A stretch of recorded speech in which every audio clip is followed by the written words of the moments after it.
This is a story from an old time. In a faraway village nestled between rolling hills and a sparkling river lived a young boy named Ali. Every summer holiday, Ali would visit his beloved grandparents who lived in their cozy little house on the edge of town. His grandmother was the kindest soul. Ali knew her heart was like a blooming flower, always ready to welcome him with open arms and showering him with affection. She was known throughout the village for her delicious cooking and her ability to make anyone feel special. The aroma of her freshly baked bread often wafted through the air, inviting all who passed by to come in and share a meal. Ali loved his grandmother dearly. Her love was like the soft wind, always gentle, always near, and he cherished the moments they spent together. But there was one particular aspect of his grandmother that fascinated him the most. You see, she possessed a unique quality. Whenever Ali, or anyone else for that matter, entered their home,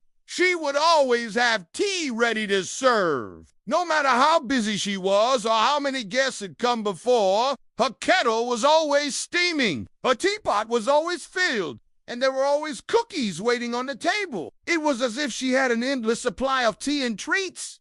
Young Ali couldn't understand this. He questioned her about it once, but she only smiled mysteriously and replied, "Ah, my dear, you'll understand when you grow up." Her words only sparked his curiosity further, but he couldn't comprehend the deeper meaning behind her endless hospitality. One day, Ali's grandfather, who was a simple farmer, had an idea. Their mango tree was laden with juicy, ripe mangoes, too many for them to consume. So he decided to take some to the market and sell them. "I'm going to the market," he told Ali, who was visiting for the summer holidays. "Would you like to come with me?" he asked. "Oh, yes, please," Ali replied. He enjoyed accompanying his grandfather on his daily activities, and this promised to be a fun outing. Together, they picked out the ripest and most attractive mangoes, packed them carefully in a wooden cart, and set off towards the market. The journey to the market was filled with excitement for Ali as they pushed the cart along the dusty path. He chatted away, eager to share his adventures with his grandfather. However, his grandfather, a man of few words, remained silent, lost in thought. As they approached the market, Ali noticed that his grandfather was no longer beside him. He turned around and saw the cart overturned, the mangoes scattered on the ground, and his grandfather nowhere to be seen. Panic surged through Ali. Where could his grandfather have gone? What had happened to him? With a racing heartbeat, Ali rushed to the cart and started picking up the fallen mangoes. At that moment, he noticed a group of people gathered around an old, frail cow that had collapsed in the scorching heat. It was clear that the poor animal was struggling to survive. Without hesitation, Ali ran towards his grandfather, who was kneeling beside the cow, trying to revive it. With the help of the bystanders, they managed to lift the cow, which was too weak to stand, and placed it inside the cart. Then Ali had an idea. He remembered his grandmother's words. There are times when the greatest service is to offer what you have. In that instant, he realized what he needed to do. He told the cow's owner, "Please take these mangoes. Give them to the cow. She needs them more than we do." The owner was initially taken aback, but when he saw the genuine concern in Ali's eyes, he understood. He thanked Ali profusely and quickly cut the mangoes into pieces, feeding them to the exhausted animal. As the grateful crowd looked on, Ali and his grandfather walked back home slowly, hand in hand. They didn't speak until they reached their doorstep. Once inside, Ali poured out the remaining mangoes on the kitchen table, a small mountain of yellow, wrinkled fruit. Then he sat down, waiting for his grandfather to break the silence. "Why did you do that?" his grandfather finally asked. "We needed those mangoes to make money." "I know," Ali replied softly, "but the cow needed them more than we did. Besides, you looked so sad, grandfather. I thought maybe giving the mangoes away would make you feel better." His grandfather looked at him for a long moment, his eyes filled with emotion.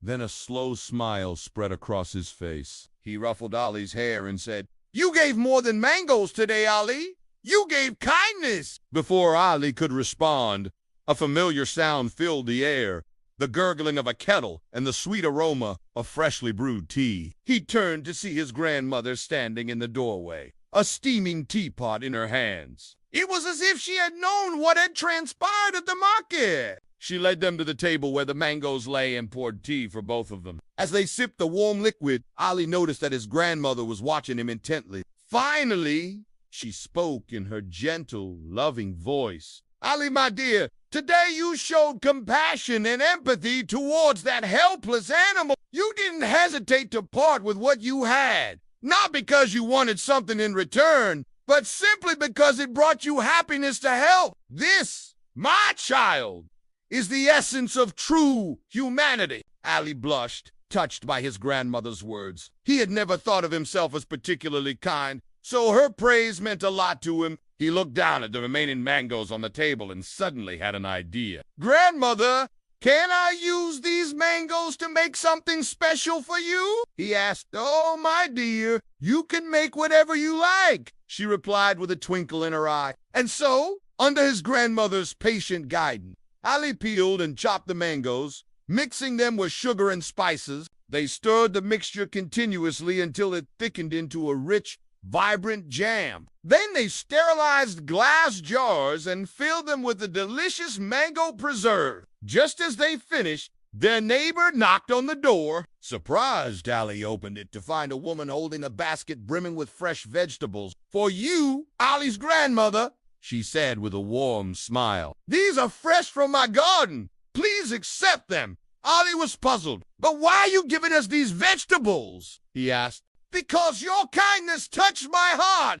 the neighbor replied. Yesterday, my cow collapsed due to exhaustion. If it weren't for your help, she might not have made it. These vegetables are a token of my gratitude. Please pass them on to your grandmother. Then, with a final wave, she turned and walked away, leaving Ali and his grandmother in awe. That evening, as they shared the delicious mango jam on their bread, Ali's grandmother looked at him with pride. See, my dear, she said, your small act of kindness has brought joy to not only our family, but also our neighbor. The world has a beautiful way of reciprocating love and compassion. Ali listened intently, his heart full. He realized that true happiness came not from material possessions or monetary gain, but from the love and kindness he shared with others. As the days passed, Ali continued to embody kindness and compassion. He helped his grandmother with her chores, played with the children in the neighborhood, and always had a helping hand for those in need. He understood that while small acts of kindness may go unnoticed,